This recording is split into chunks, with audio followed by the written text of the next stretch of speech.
ஞானேஸ்வரியில் அத்தியாயம் 13 ஸ்லோகம் 31. பிரகிருதி புருஷன் இவற்றின் உண்மையை விலாவாரியாக பார்த்து கொண்டு வருகிறோம். நான் ஏற்கனவே சொல்லிட்டேன், இந்த ரெண்டையும் மீண்டும் மீண்டும் மீண்டும் மீண்டும் சொல்லிக்கொண்டே வருகிறார். என்ன சொல்லுவாரு?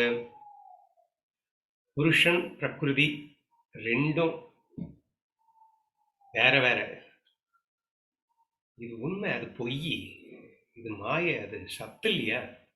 இந்த ரெண்டையும் சேர்த்துறாதரா அப்படின்னுட்டு சொல்லுவாரு. அப்புறம் இந்த புருஷன் இல்லாம பிரகிருதி எப்படி இருக்கும்? பிரகிருதியே புருஷன்தான் பிரகிருதியா இருக்கான். இவனுடைய சாநித்தியத்தை கொண்டுதான் பிரகிருதியே வேலை செய்கிறது. அப்ப பிரகிருதின்றது புருஷனை விட்டு தனியா இருக்கவே முடியாது.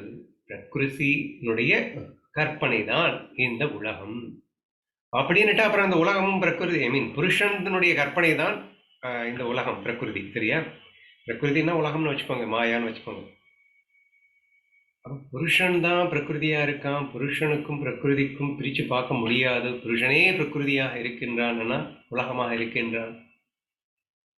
அப்ப இந்த தேகம் முதலிய பஞ்சபூதங்களால் ஆன அனைத்தும் பிரகிருதி என்று சொல்லப்பட்டாலும் அதற்கும் புருஷனுக்கும் சம்பந்தம் இல்லை அப்படிங்கிற மாதிரி ரொம்ப ஸ்ட்ராங்கா பேசிட்டு இருக்கிற அதே வேளையில புருஷனே தான் பிரகிருதியா இருக்கான் அப்படிங்கிறதையும் ஸ்ட்ராங்கா பேசுறது நம்ம கண்ணனுக்கும் ஞானதேவருக்கும் வழக்கமாயிடுச்சு. சரியா? அப்படியே ஒவ்வொரு ஸ்லோகத்துக்குமே மாத்தி மாத்தி சொல்லுகின்ற அந்த விஷயத்தை நம்ம பார்த்துட்டு வரோம். பாருங்களேன், 31 நம்ம படிக்க போறேன்னா 29 என்ன சொன்னாருன்னா, எவன் மனதில் பிரகிருதியின் கர்த்தவமும் ஆத்மாவின் அகர்த்தவமும் பிரகாசித்துக் கொண்டிருக்குமே அவனே ஆத்ம ஞானினர். அதாவது பிரகிருதி தான் அனைத்துக்கும் காரண கர்த்தா, ஆனா ஆத்மா அதாவது புருஷன் டோட்டலி அகர்த்தா. ஸோ எந்த சம்மந்தமும் இல்லை இந்த உலகத்துல நடக்கிறதுக்கும் அவனுக்கும் அப்படின்னு சொன்னாரா. அடுத்து 30 என்ன சொல்லிட்டாரு தெரியுமா? இந்த ஒட்டுமொத்த ஜெகத் அனைத்தையுமே ஆத்மாவோடு ஒன்றாக பார்ப்பவனே ஞானி. என்னது? இந்த உலகத்தை நீ ஆத்மாவை விட்டு தனியா பார்க்காதே. இந்த உலகத்தில் உள்ள எல்லாமே அந்த புருஷனா பாரு. இதுக்கு அதுக்கும் சம்பந்தம் இல்லைன்னு முதல் ஸ்லோகமா.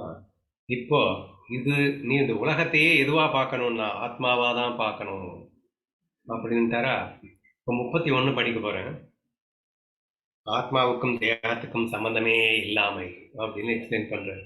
அப்படின்னா இந்த உலகத்துக்கும் இந்த பஞ்சபூதங்களுக்கும் பஞ்சபூதங்களான இந்த உடம்பிற்கும் ஆத்மாவுக்கும் சம்மந்தமே இல்லை. பிரகிருதிக்கும் புருஷனுக்கும் சம்மந்தமே இல்லை அப்படிங்கிறத விலாவாரியா மறுபடியும் ஆரம்பிக்கிறார். சரியா?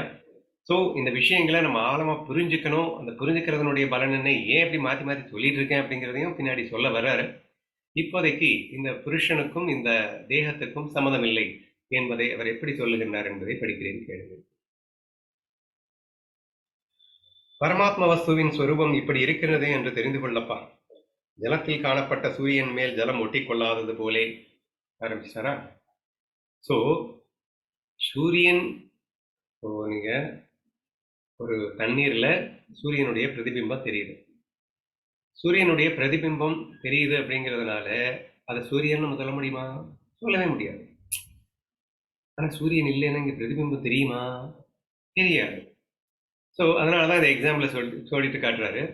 இப்போ இந்த உலகத்தையே நீ ஆத்மாவா பாரு அப்படின்னு சொல்லிட்டாருன்ற உடனே நம்ம என்ன பண்ணுவோம் அப்படின்னா, சூரியனுடைய பிரதிபிம்பத்தை பார்த்து சூரியன் அப்படின்னு சொல்லிடுவோம். அப்படிங்கிறதுக்காக புருஷன் சூரியன் மாதிரினா அந்த சூரியனுடைய பிரதிபிம்பம் மாறிதாண்டா அந்த பிரகிருதி.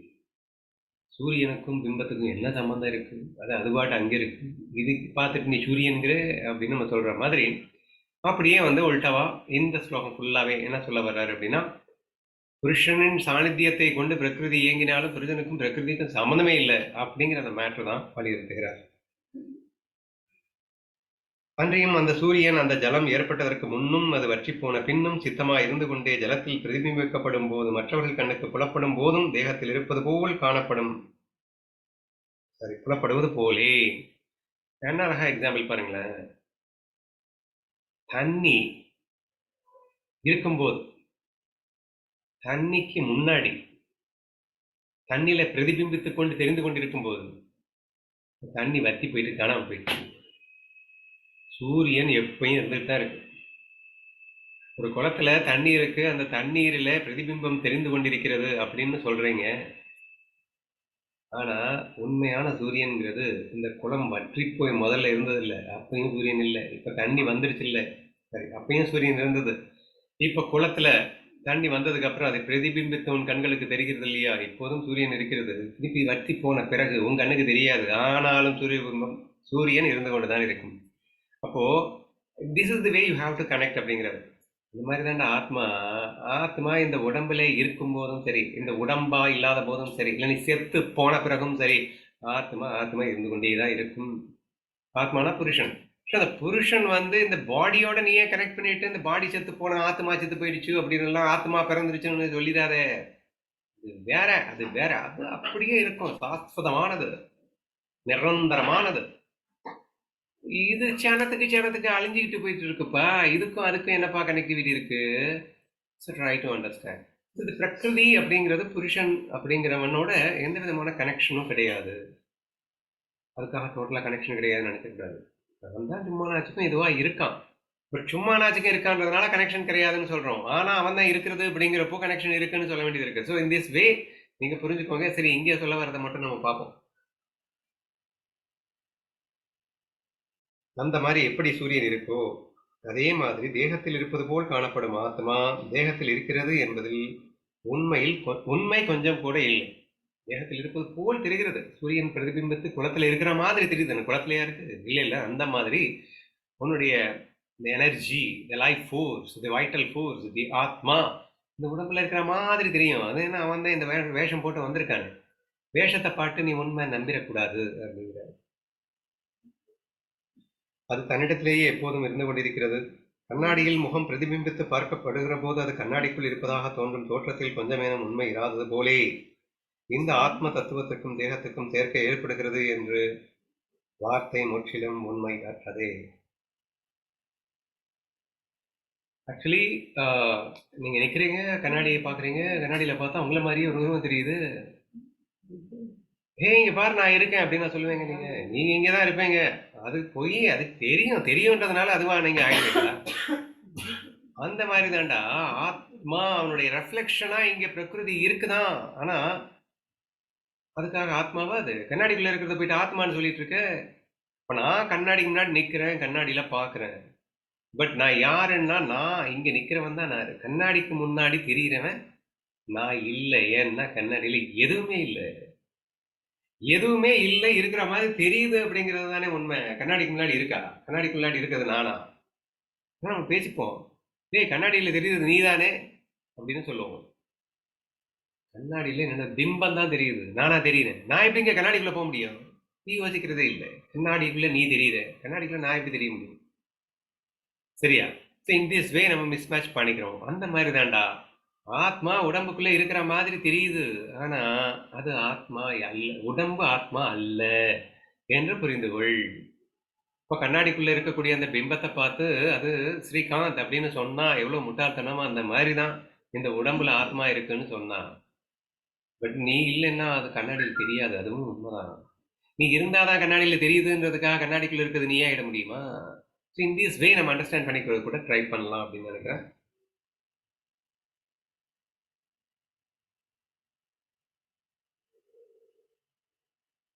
இந்த ஆத்மாவுக்கும் தேகத்துக்கும் சேர்க்கை ஏற்படுகிறது என்ற வார்த்தை முற்றிலும் உண்மையற்றது. காற்றுக்கும் மணலுக்கும் எப்படி முடிபோட்டு வைக்க முடியும்? ஃபுல்லா எக்ஸாம்பிள்ஸ் வேற லெவல்ல இருக்கும். It is impossible to connect தி பிரகிருதி வித் புருஷா. உண்மையையும் பொய்யையும் மிக்ஸ் பண்ண முடியாதுரா. உண்மை வேறதான், பொய் வேறதான். அது வேற, இது வேற. அது எப்படி உண்மை பொய்யாகும்? பொய் எப்படி உண்மையாகும்? என்னடா நீங்க பேசுறீங்க? இது புரிய வைக்கிறதுக்கு எக்ஸாம்பிள். காற்றுக்கும் மணலுக்கும். காற்று இது கேசியஸ் ஃபார்ம், மணல் சாலிடு. சாலிடையும் கேஸையும் எப்படி இங்க கனெக்ட் பண்ணுது? ரெண்டு மிக்ஸ் ஆகுமா என்ன? ரெண்டு சாலிடை மிக்ஸ் பண்ணலாம், ரெண்டு லிக்விட மிக்ஸ் பண்ணலாம், ரெண்டு கேஸை மிக்ஸ் பண்ணலாம். இப்போ கேஸையும் சாலிடையும் எப்படி மிக்ஸ் பண்ண முடியும்? அப்படி கனெக்ட் பிட்வீன் தீஸ் டூ. இது வேற, இது வேற அப்படின்னு சொல்லவும் இல்லையா? அதனால அவர் அந்த எக்ஸாம்பிள கோடிட்டு காட்டியிருக்காரு. என்னவா? காற்றுக்கும் மணலுக்கும் முடிச்சு போட முடியாதோ அப்படிங்கிறாரு. இன்னும் நிறைய எக்ஸாம்பிள் வருது பாருங்க. அக்னியையும் பஞ்சையும் ஒரு கயிற்றிலே கொடுத்து வைப்பது எப்படி முடியும்? அக்னியையும் பஞ்சையும் ரெண்டையும் மூட்டை கட்டி நீங்க வச்சுதான் பாருங்க. இட்ஸ் இம்பாசிபிள்டா. ஏன்னா புருஷனும் பிரகிருதியும் கனெக்ட் பண்ணவே முடியாது. எப்படி பஞ்சையும் நெருப்பையும் சேர்த்து வைக்கவே முடியாது, அந்த மாதிரி ஆத்மாவையும் தேகத்தையும் சேர்த்து வைக்காதங்கப்பா அப்படிங்கிறாரு. கற்பாறையோட ஆகாசத்தை எப்படி கட்டி வைக்க முடியும்? அகைன் மண்ணுக்கும் காத்துக்குமே நீங்க நினைக்க முடியாது அப்படின்னா, நீங்க கற்பாறைன்றது அகைன் பூமி சாலிடு, அதை கொண்டு போயிட்டு ஆகாயத்துல எங்க இருந்து கனெக்ட் பண்றது? Totally impossible. கிழக்கு நோக்கி போகிற ஒருவனுக்கும் மேற்கு நோக்கி போகிற ஒருவனுக்கும் சந்திப்பு நேருமானால் ஆத்மாவுக்கும் சரீரத்துக்கும் சந்திப்பு ஏற்படும். என்ன அழகா எக்ஸாம்பிள். ஈஸ்ட்ல போயிட்டு இருக்கானோ அத்தன் வெஸ்ட்ல நடந்து போயிட்டு இருக்கானோ, இவங்க ரெண்டு பேரும் மீட் பண்ண முடியும்னு நினைக்கிறீங்க? ஹவ் இஸ் பாசிபிள்ங்க? அதாவது ஈஸ்ட் வெஸ்ட்னா ஒண்ணும் இல்லை. ஒருத்தன் இந்த திசையில போயிட்டு இருக்கான், இன்னொருத்தன் இந்த திசையில போயிட்டு இருக்கான். இப்படி போயிட்டு இருந்தா அவங்க எப்படி சந்திக்க முடியும்? சந்திப்பது என்பது எப்படி சாத்தியமே இல்லையோ, அப்படி ஆத்மாவையும் நீங்க பிரகிருதியும் சாத்தியமே இல்லை. ரெண்டையும் கனெக்ட் பண்றதுன்றது இணைக்கிறதுங்கிறது சாத்தியமே கிடையாது. சம்பந்தப்படுத்தாது. வெளிச்சத்துக்கும் இருட்டுக்கும் செத்து போனவனுக்கும் உயிரோடு இருக்கிறவனுக்கும் எவ்வளவு சம்பந்தம் உண்டோ. Extreme examples. நேர் எதிருங்க. வெளிச்சம் வேற, இருட்டு வேற. இருட்டையும் வெளிச்சையும் எப்படி மிக்ஸ் பண்ண முடியும்? வெளிச்சம் வர்றதுக்குள்ளே இருட்டு காணாம போயிடும், இருட்டே வெளிச்சமா மாறி போயிடும். அப்புறம் இருட்டையும் வெளிச்சையும் ஒன்னா வச்சு பார்க்க முடியுமா? புருஷனும் பிரகிருதி எப்படிடா? அது உண்மைடா, இது பொய்டா. அதனால ரெண்டையும் ஒன்னா பார்க்காத. ரெண்டும் ஒண்ணு கிடையாது. இது வேற, இது வேற என்று சொல்வதற்காக மீண்டும் அந்த அடுத்த எக்ஸாம்பிள் என்ன சொன்னாரு? செத்து போனவனுக்கும் உயிரோடு இருக்கிறவனுக்கும். போனமாயிட்டான், ஒருத்தன் உயிரோடு இருக்கான், ரெண்டு எப்படி ஒண்ணுன்னு சொல்லுவீங்க? இப்போ நான் தான் இருக்கேன், நானே செத்து கீழே வந்துட்டேன்னு வச்சுக்கோங்க. உயிரோடு இருந்த எண்ணெயும் அதையும் ஒன்னா பார்க்க முடியுமா உங்களால? இது டோட்டலி நான் லிவிங் ஜடமா பார்ப்பீங்க. இது செத்து போன பணத்தை உயிரோடு இருக்கும்போது ஒரு லைவா பாக்குறீங்க. அந்த மாதிரி புருஷனுடைய பிரகிருதிக்கும் சம்பந்தம் இருக்கிறது. அதாவது ஆக்சுவலா இல்லைங்கிறத அப்படி சொல்லிட்டு வர்றாரு. செத்து போனவனுக்கும் உயிரோடு இருப்பவனுக்கும் எவ்வளவு சம்பந்தம் உண்டோ அவ்வளவு சம்பந்தம் ஆத்மாவுக்கும் தேகத்துக்கும் இருக்கிறது என்று புரிந்து கொள்ளப்பா அப்படிங்கிறார். ராத்திரிக்கும் பகலுக்கும் தங்கத்துக்கும் பஞ்சுக்கும். தங்கத்துக்கும் பஞ்சுக்குமா? இன்னும் நெருப்புக்கும் பஞ்சுக்கும் சொன்னாரு, அது புரியுது. தங்கத்துக்கும் பஞ்சுக்கும் ஏன் சொல்லிட்டாரு? ஆஹா, ஏன் சொன்னார் தெரியுதா? மெட்டல்ஸ்லேயே வெரி ஹை டென்சிட்டியான ஒரு உலோகம் எது அப்படின்னு கேட்டீங்கன்னா தங்கம் தான். ஆனா நம்ம பஞ்சு லோயஸ்ட் டென்சிட்டி பஞ்சு, ஹையஸ்ட் டென்சிட்டி தங்கம். இந்த ரெண்டையும் சம்மந்தப்படுத்துற, அது எந்த எக்ஸ்ட்ரீம்ல இருக்கு, இந்த எக்ஸ்ட்ரீம்ல இருக்கு, இந்த ரெண்டையும் சம்மந்தப்படுத்த முடிஞ்சா ஆத்மாவுக்கும் பிரகிருதிக்கும் சம்மந்தப்படுத்தலாம். சரி, புருஷனுக்கும் பிரகிருதிக்கும் ஆத்மாவுக்கும் தேகத்துக்கும் எல்லாம் ஒண்ணுதான், சம்மந்தப்படுத்தலாம் அப்படின்றதுக்கு தங்கமும் பஞ்சும். ராத்திரி பகல் ஏற்கனவே இந்த ஒளியும் இருட்டும் சொன்னாரு, கொஞ்சம் டிஃப்ரெண்டா ராத்திரி பகல்னு போட்டாரு. இப்படித்தான் ஆத்மாவுக்கும் தேகத்துக்கும் சம்பந்தம் இல்லை. தேகமோ பஞ்சபூதங்களால் ஏற்பட்டு கர்மம் என்னும் கயிற்றால் கட்டுப்பட்டு கிடைக்கிறதப்பா. இப்போ இந்த தேகத்தை பத்தி ரொம்ப டீடைலா வர்ணிச்சுட்டு அதுக்கப்புறம் ஆத்மாவை பற்றி வர்ணிச்சுட்டா, இது எந்த மூலையில இருக்கு, இது எந்த மூலையில இருக்கு, இந்த ரெண்டையும் போயிட்டு ஒண்ணுன்னு எவனாவது சொல்லுவாரா அப்படின்னு நாமளாவே புரிஞ்சுப்போம். அப்படின்றதுனால ஏன் பஞ்ச பத்தியும் தெளிவா தெரிஞ்சுக்கிட்டு தங்கத்தை பத்தியும் தெளிவா தெரிஞ்சுக்கிட்டா அல்லது நெருப்பை பத்தியும் தெளிவா தெரிஞ்சுக்கிட்டா கண்டிப்பா இதுவும் அதுவும் சேர்ந்து இருக்க முடியாதுன்றத ஈஸியா சொல்லிடுவேங்கல்ல. அதை எக்ஸ்பிளைன் பண்ண ஆரம்பிக்கலாம் அப்படின்னு சொல்லிட்டு ஷார்ட்டா இந்த தேகத்தை பத்தி சொல்றாரு. அடுத்து ஆத்மா பத்தி பேசணும்னா ஞானதேவருக்கு கொள்ள பிரியமாயிடுச்சு, அதனால அது ரொம்ப டீட்டெயிலா வர்ணிப்பாரு. முதல்ல இந்த தேகத்தை பத்தி என்ன சொல்றாருன்னு பார்க்கலாமா?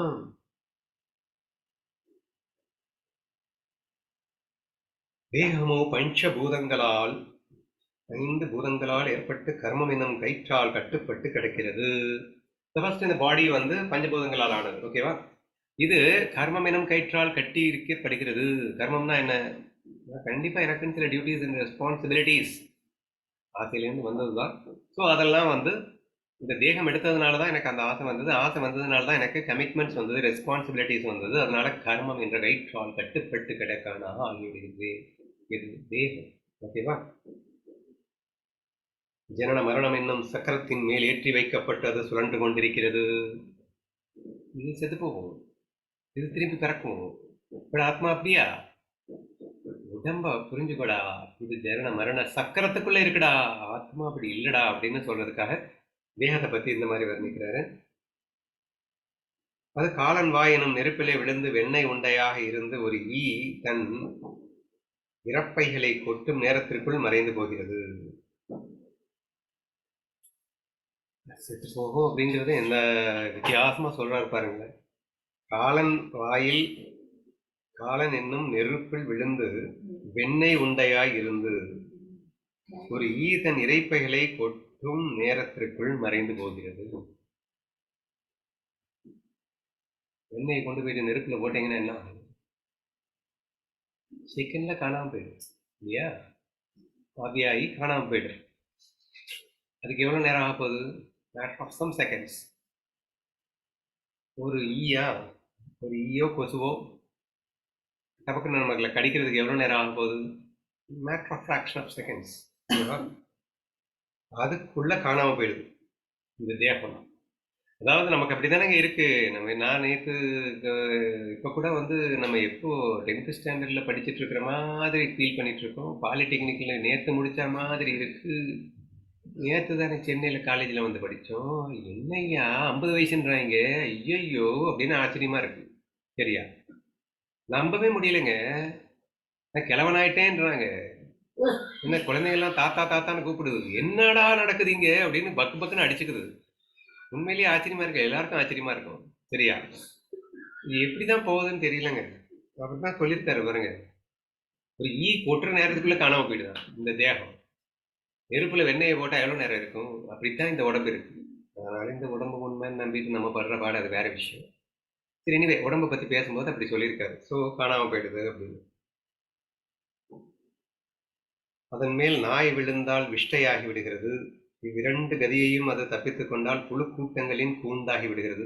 இந்த உடம்பு வந்து உசுறு போயிருச்சுனதுக்கு அப்புறம் பார்த்தீங்கன்னா அது ஆட்டோமேட்டிக்காவே வந்து அழுக ஆரம்பிக்கும். அழுகி அதுல உள்ள புழுவெல்லாம் பூண்டு கட்டி வெறும் புழுக்களின் கூட்டமா போய் நிற்கும் இந்த உடம்பு. சரியா? ஆத்மா அப்படி இல்லடா, அது வேறடா அப்படின்னு சொல்லிட்டு அடுத்து எக்ஸ்பிளைன் பண்றாரு. அதனால ஆத்மாவை பத்தி ரொம்ப டீட்டெயிலாக சொல்றாரு. நாளைக்கே படிக்கிறேன். இந்த தேகத்தை நல்லா புரிஞ்சுக்கோங்க. இந்த தேகத்தை நீங்கன்னு நம்பி இணைங்கன்னா அப்புறம் அப்புறம் புழு கூட்டங்களோட சேர்ந்து நாமளும் புழுவா போறது இல்லை. அதனால நம்பாம இருக்கணும். பிரகிருதி நான் அல்ல, பிரகிருதி வேற, புருஷன் வேற, அது உண்மையில் இல்லவே இல்லை என்றெல்லாம் தெளிவாக புரிந்து கொள்ள வேண்டும் என்று மட்டும் புரிந்து கொள்ளுங்கள். கண்டினியூ நாளைக்கு பார்க்கலாம்.